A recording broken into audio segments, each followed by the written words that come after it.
Timbuktu. You know, how long have you heard about that? They're going in and tearing everything down because it's idolatry to them. So these are like the extreme hard line, the far right of the Islamic world. You look at it, they hate gays and women, and this is what I'm saying. Abortion is murder. So the total overriding dynamic in the whole region, it's going to be chaos until religion is dealt with, until they have their enlightenment. And I think it's going to be interesting since, you know, now it's the time of the internet and that whole Arab Spring growing up. There's a lot more access to information and thought outside of what they would conventionally have access to with, you know, before the information age. I don't think it's religion. That's the issue. I think it's the manipulation of the religion. It's not just religion, but sectarianism. I mean, look at anything. It's everything in the region is split down by sects. Like, even why Saddam Hussein or Assad in Syria, the reason they had so much control is because they banded together with the minorities, and they, you know, promised to protect the minorities from the majorities of this different sects. I mean, there's tons of different religions in the area, but a lot of them are real small, and overall in the area, right, it's Islam. And so these leaders would guarantee these minorities protection from the religious majorities, and whether the majority of those people of that religion are extremists or not, violent extremists, I mean, they're not. But they make a room where the people who are extremists can exist, because, I mean, if you're going to say, you know, this is the holy word of God and all this, and this is what God says, this is against the law, and this is the punishment for doing this, then when someone goes around doing it, what are you going to say to them? Like, you're not going to say, hey, don't do what God says to do, until they're personally on the wrong side of, you know, these 3,000-year-old Iron Age laws. Like, that's going to be absolute. Well, how do you fight? How do you fight against this?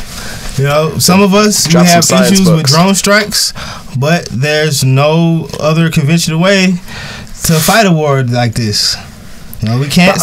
I don't know how much we can do to how much drones. I mean, drone strikes at least in Yemen are hurting us now. I mean, we're creating terrorists in Yemen, and we may have in Iraq and Afghanistan too. I mean, we're not just doing that. By doing our drone strikes in those countries and actually having drone surveillance in Iran, we've actually lost several drones, including some of the ones that were the most high-end. In fact, today or yesterday, Iran released a picture of some of the data materials that was found in one of our drones that they had captured last year and flying over their country. So drone strikes can be perilous if you do it wrong. 20 years down the road, it's Transformers. What's that thing from Terminator? What's it called? The Terminator? Yeah. What's the program that knows everything? Oh, Skynet. Skynet. Yeah. Remember they had the little drones? It's funny you mentioned Skynet because actually North Korea has a program, and so does China. China has a program that's called Skynet that actually performs the same function. Oh no. Yeah, Skynet's program actually controls, I think, 200,000 cameras across China. And they're looking to add several million more over the course of the next few years. With Skynet, there's also Stuxnet, and I want to highlight that by attacking Iran through cyber warfare, we've given them the incentive to say, all right, we need to develop our cyber warfare capabilities, and that could be coming back to bite us.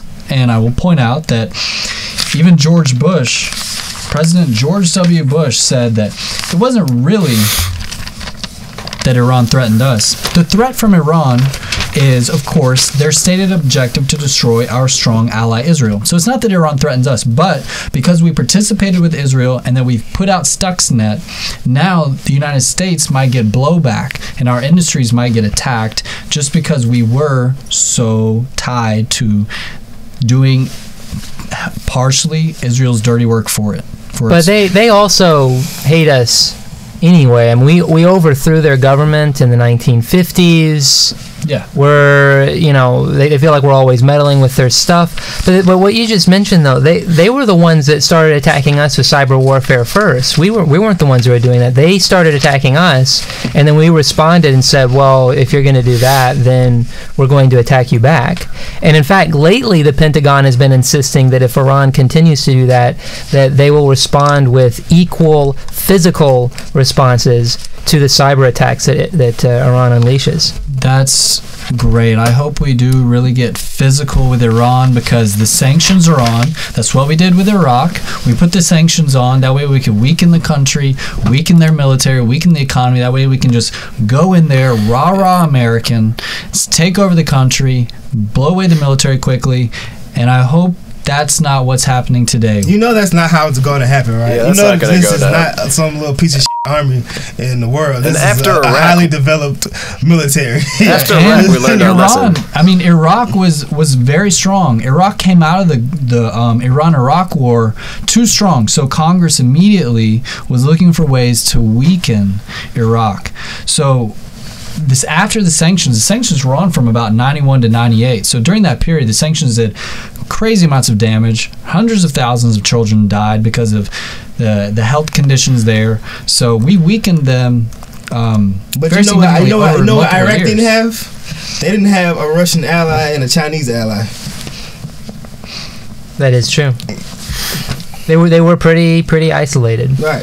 I think that's a fascinating point that you point out, Bridgen. In fact, the Stuxnet was caught by a Russian program, a Russian antivirus program that's really popular here, Kaspersky. There are a lot of signs of Russians and even Chinese cooperating with Iran in several ways to get around the sanctions, because cheap oil is nice. You know, I want to go back to a point that you guys were bringing up about if the United States, are we going to go to war with Iran? Is that what we're setting this up for? And I think we've come to a sad point that's what people are looking for now. That's what they're expecting now. You look at what's happening with Mali and the fact that France is getting so involved there. Nobody's pointing fingers at them and saying, oh, y'all are trying to do some imperialist stuff. Y'all are looking for oil. If we were doing that, the world would be going crazy saying, oh my God, you're up to it again. You elected Barack Obama and you still can't get it out of your genes. It's just what America does. But France goes and does it, and it's like, okay. Everybody's sort of asking, like, is France going to succeed or not? But they're not asking about French intentions. They're not. But the French, it's kind of expected because these are former colonies of theirs. So, but that could also spur the accusation of recolonization, of trying to bring back the old empire. Well, financially, they've never left. You know, all the banks. If you look at I know in the case of Africa, my cousins, they're from Cameroon, and their national bank is a subsidiary of the French national bank. And they're from the French part of Cameroon, not the British part. Right, they're from the French part of Cameroon, yeah. But the French speaking group of Cameroon is it's the nicer part. It's the majority group, and it's the one that controls the government and the financial sector. Oh, okay, that's why it's the nicer part. All right. France actually invaded Mali because Al-Qaeda controls a large amount of land, whereas in America, U.S. officials lie about Iraq having Al-Qaeda in it to justify going to war. So there's a big difference about lying or misleading the American public about the real threats and the real reasons why we're attacking. Well, now that there's a real threat in Mali, shouldn't we be helping France in Mali? Sure we're helping them in ways. I'm sure we have some special ops doing some stuff over there. It's got to be. Guaranteed. We actually are supporting France in their operations in Mali, which they've completed almost, by the way. They're now at a sort of a stand-down point since the quote-unquote Al-Qaeda have run off into the Sahara. The Al-Qaeda there actually were not really Al-Qaeda. They were part of another sect, we'll call it, led by a one-eyed guy who actually sold cigarettes. And that's how he made his money, and that's how he gained so many followers. He said, I'm going to start a jihad. Is it? It's popular. That's why he did it. Allahu Akbar. I got cigarettes. His comrades actually made fun of him for that, and that's what he was known as. Really? So he's like a clean Muslim by day and then cigarette dealer by night? Money is king. Oh, man. And he's got one eye. And these people are getting chased off in the Sahara. See, that's not a good place to get chased off to. That's where people go to die. But that's where they live. They've been living in the Sahara all their life. They know where to go. They know the Sahara. There's nothing to eat in the Sahara. There's nothing to drink. There's scorpions and snakes and they're gonna like chop down some cacti and squeeze out some cacti juice. They dig up this root, and When they you dig up shave roots. You shave off pieces of the root, and when you squeeze it really, really hard, you get drops of water. Oh my God! And this is how they survive. Yeah, and then there are also like what do you call those underground oases, and they've known about them for centuries, and All right. So if you put me in the middle of the Sahara, I'd be dead. You're not in from a the Sahara week. though. That's true. But I'm just saying, if you put me in the middle of the Sahara, I would die. Mike we check. can put you in the middle of Mike check. Bankhead and Mike check. survive. Guys, you guys are slipping. Mike check. Mike check. Mike check. Mike check. Thank you, guys. All right, let's get back on topic a little bit. Now that we've talked about how to survive in the Sahara, why don't we wrap it up? Why don't we wrap it up talking about the Arab Spring and the future of the Middle East and the situation there. I mean, I think we can all agree that the Israeli-Palestinian situation is hopeless. And I personally think Israel's just going to take over the West Bank. Gaza Strip's going to continue to be a little prison society. And Palestinians will just be, integrated into Israeli society or pushed out or destroyed or something. Well, I think if they mobilize and stop trying to get this two-state solution and try to what's the alternative though?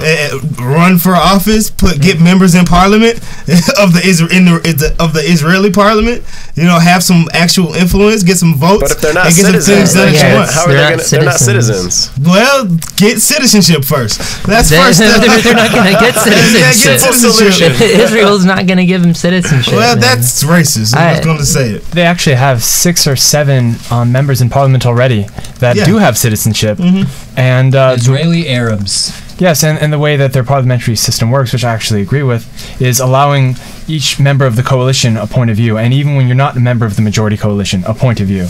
Our system doesn't work the same, and so even those Israeli Arabs have some point of view, and as their population grows and more of them get elected, I think that's going to increase.